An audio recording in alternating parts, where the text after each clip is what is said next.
about investing in solar and things like that. So let me just give you a typical example with my country and my city right now.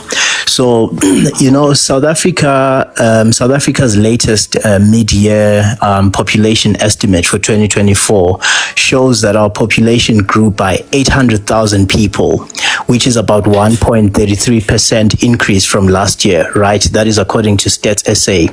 Now, the population of Johannesburg alone is now estimated to be something like 6.3 million people.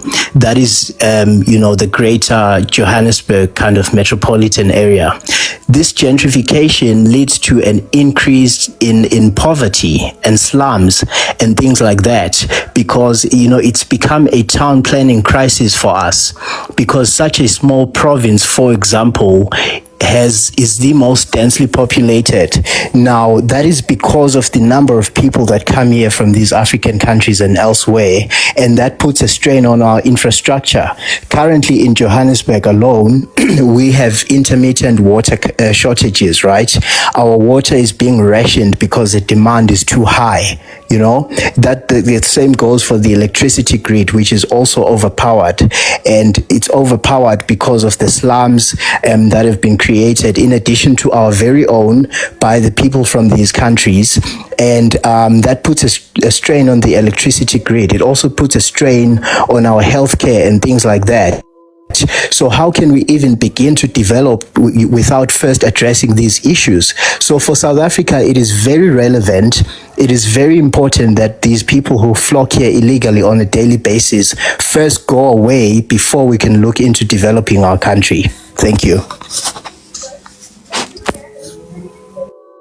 Yes, I understand what you're saying, Sigma, but at the end of the day, the power, rests with your government to actually, enforce, all the rules to stop all these illegals coming into your country, at free will. The government actually needs to act. The government is the one that's responsible, for all these people that are coming in because of their, failure and their omission to act. So it's the government that you should be putting the pressure on. The government and your president. Those are the people that I'm happy you mentioned something about population.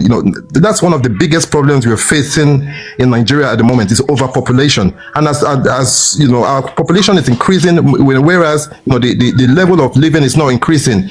People's incomes are not increasing, and there's always bound to be problems. That's why you're always going to find Nigerians flocking into South Africa, because we are not controlling our population in Nigeria. That's why I'm appealing to my fellow Nigerians that we need to sit down as Nigerians instead of dialoguing with you guys. You guys also have your problems. Everybody should just go and try to come up with solutions of fixing their problems, because we have a problem with overpopulation, and as long as our population continues to rise, there's no way Nigerians are not going to keep on trooping out of their country and japa to different countries, because it's just that's just what is going to happen, because like the wealth the wealth is not being shared equally in Nigeria. Just a tiny percentage of people actually control the wealth of Nigeria. I'll say probably like 10% of the greedy politicians and the political elites. Those are the ones that are enjoying the spoils of Nigeria. And meanwhile, more than 70% of people are living in abject poverty. So what do you think is going to happen where these people don't have any hope?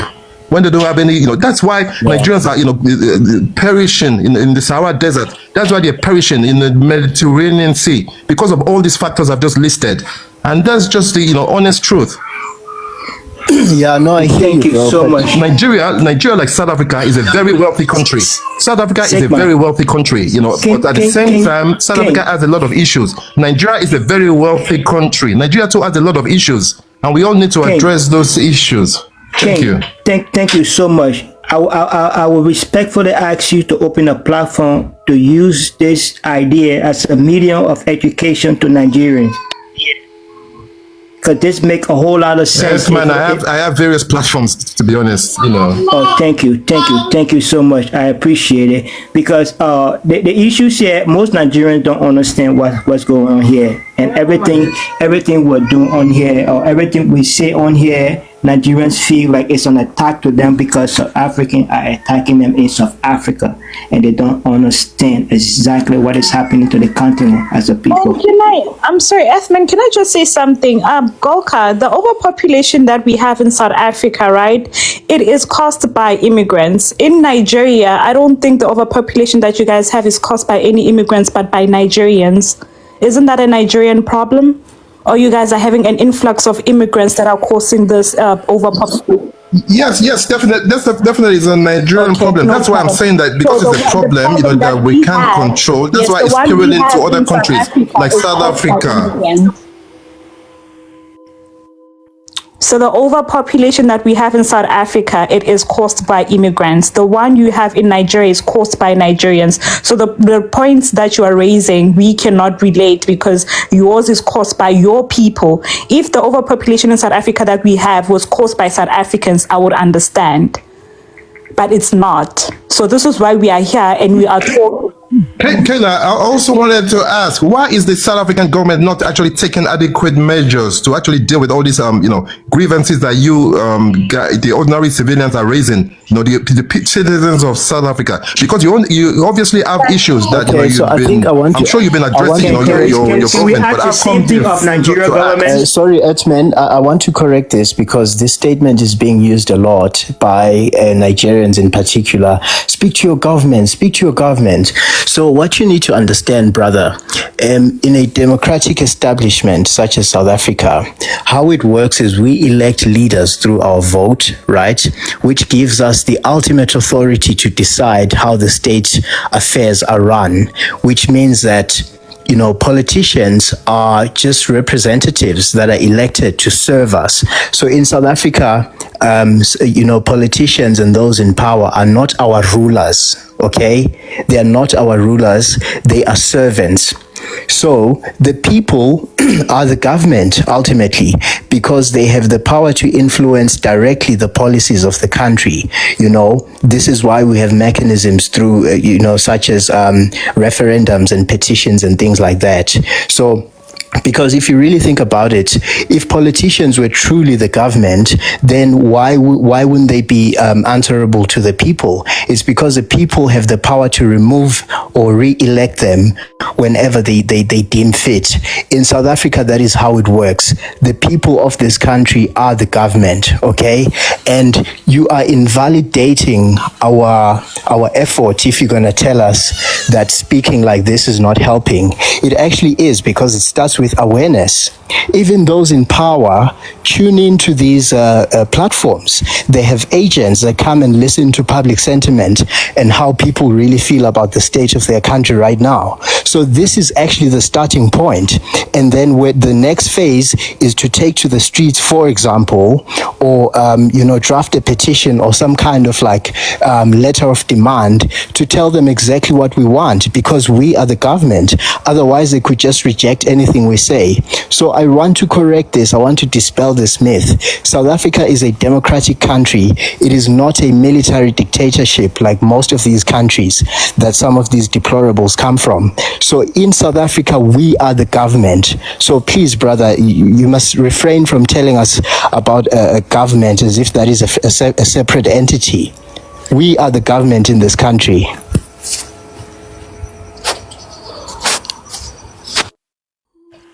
Okay.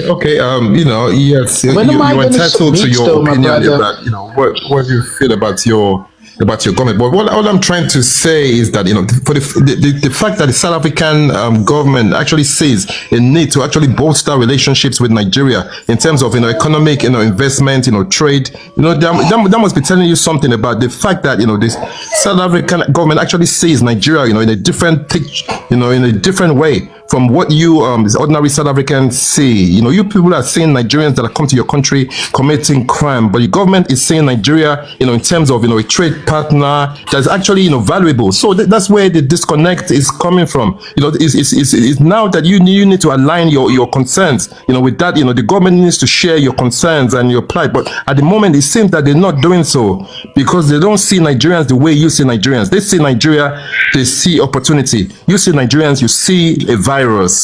That's the problem. Not really. Our government. So yesterday, for example, I don't know if it was yesterday, but I watched very closely, the interaction and some of the things that Cyril Ramaphosa said, our president, to the because he spoke about expanding trade and removing whatever perceived barriers currently exist, right, in order for these countries to expand their trade efforts. But he went on to say to your president that he has a corresponding responsibility to create a conducive environment, business environment for investors, right? And right now your currency is very weak. It's devaluing by day. It is absolutely crumbling, and that is an indicator of a country that is not investable. So one of the things he said was that you guys, meaning your government and your country, needs to create a stable environment and which is conducive enough for South African investors. So we cannot even begin to talk about this conversation at the level of trade and economics when the stability of the country is in question. And the stability of the country, as it pertains to social cohesion in South Africa, is about the immigrants in this country that are flocking here illegally, because some of them, commit crimes. So when immigrants commit crimes, that is a problem. And when a crime rate is high in the country, it means that investors cannot come, because then their assets will be at risk, which means they'll need to spend more money investing in security measures and insurance and things like that. So these conversations are the starting point. And whatever we are saying right now it needs to be said, because you cannot begin to talk about trade when the countries are unstable socially and otherwise. Do you understand? Can I just give my submission real quick? My final question is, what do you as South Africans, what do you actually feel, is a problem that Nigerians are causing? Is it the problem of crime, or is it a problem? Are they causing a problem to your, living standards as South Africans? Are there other socio-economic factors that are being caused by Nigerians apart from, the criminal elements that you've actually, highlighted? Do you see any problem as a Nigerian? My brother. Sorry, do I see any problem with what? My brother, the problem we have. Do you see any problem with a relationship between Nigerians and South Africans when it comes to crime? Do you see any problem as an individual Nigerian? Let's start from you. Well, I can only tell from what South Africans are saying. Obviously, there's a problem because South Africans have been highlighting this issue, so there must be a problem, Do you see any problem individually? Even if you hear South African complaining or hear Nigerian complaining, vice versa, do you see any problem as an Yes, I see problems, yes, because, I witnessed it on live and I read about it, so I know there are problems. Listen, brother, we are not here to talk all the talking points on who emotion is in panic or in pain because you have a boundless arrogance. X-Men, let me just ask him a simple question, because he wants to know what problem we have with Nigerians. King Golka, some Nigerians in South Africa commit crimes, yes or no? Yes, obviously, Nigerians, by the virtue of our population alone, then there's your answer. Nigerians, in different countries, crime. Yeah, but that should answer your question. Thank you. Can I submit real quick? Okay. I think it's my turn to talk. My brother, and if you can, I just in a few minutes I'll be done. Okay. I actually took the mic because I wanted to address a few points that Sigma actually made. First, from the last statements that you made, you have to understand, you can't have 100% good citizen of any country when they migrate. You have to understand that even South Africans that actually left the shores of South Africa and traveled all the way to Nigerians were caught doing what you're here on the panel talking about Nigerians committing. So there are definitely some South Africans that left the shores of South Africa that are actually committing crime outside. But you would never hear Nigerians coming or South Africans coming on platforms saying all South Africans are criminals. That's our problem. It's that problem is pertinent to every country, not just South Africa and not just Nigeria. You also made mention of the petrol price, saying how can intellectuals be buying petrol at over at the price that's the most expensive in Africa. When I checked the price of petrol at the moment in South Africa, it's sold for 21.05 rand, which is approximately $1.16. Yeah, and in Nigeria it's 900 Hold on. Could you No, I'm just telling you. Hold on. I have the statistics. I'm relaxed. When I'm done, you're going to listen. No, but don't be emotional, brother. Hold on. I'm not emotional. That's what I hate. Listen. Can you I don't care what you hate. I was just saying to you, and in Nigeria, relax, let me land, my brother. Brother, relax. You will speak. Just listen to me. I'm not interjecting. I was adding. That is how a conversation works. You're not interjecting? No, I'm not. I'm not done already, though. Hold on, let me give you the price of the price in Nigeria. I have both prices. Relax. The price in Nigeria as of today, the price of petrol is 1,030 naira, which is 63 cents in approximation. So when you say the price of petrol in Nigeria is the most expensive in Africa, that's a lie. Because for South Africa, it's $1.16. In Nigeria, is 63 cents. Do you understand? The next point I want to make is someone said the population increase of both countries are not related, and that's a lie. And I'll tell you why I said that is a lie. Because you have actually come out to say the reason why the population is increasing in South Africa is due to the influx of illegal immigrants in your country. But you have also come out to say that these illegal immigrants are undocumented, meaning you don't have the record of these people. So how do you say that the population as given by I checked from Worldometer. You said you're checking from the South African platform that takes and source in South Africa, and you say those figures that are given by these two platforms are strictly for the legal people in South Africa. So how can you say the increase in South African population is as a result of the influx of the immigrants when you don't have their record? Can you tell me that? How does that make sense? I'll use the mic. Thank you. Okay, so let's start with the petrol thing, then we'll get to the population thing. First of all, how much is a liter of petrol in Nigeria right now? I just told you it's 63 cents. That's 1,030 naira. Okay, so it's 63 cents. You're talking about US dollars, right? That's yes, and when you convert that to dollars, that's 63 cents, yeah. And when you convert that to naira, how much is it? What kind of, I just told you, why are you going back and forth? It's 1,030 naira. Okay, no, just relax. I'll get to that. So, I'm relaxed, bro. Is that Okay. not expensive for the average Nigerian?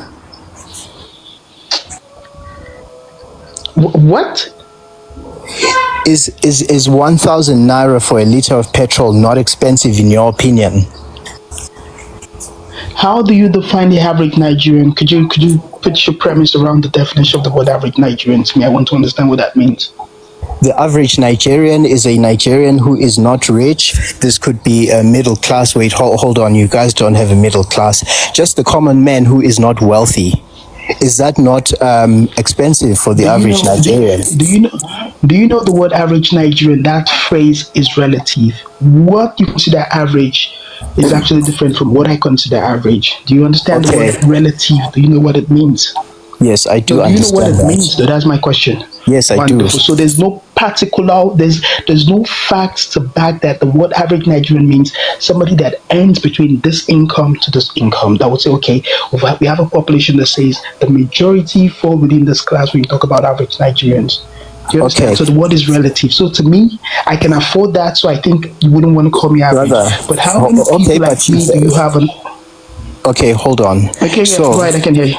Yeah, so first of all, we don't have to equivocate and play semantics here. The average Nigerian is poor. You understand me? The average Nigerian is poor. Wait, hold on. No, wait. I'm not done. Are you the one that's giving Brother, the facts? I'm not done. Okay, Wait. I'm listening. And Okay.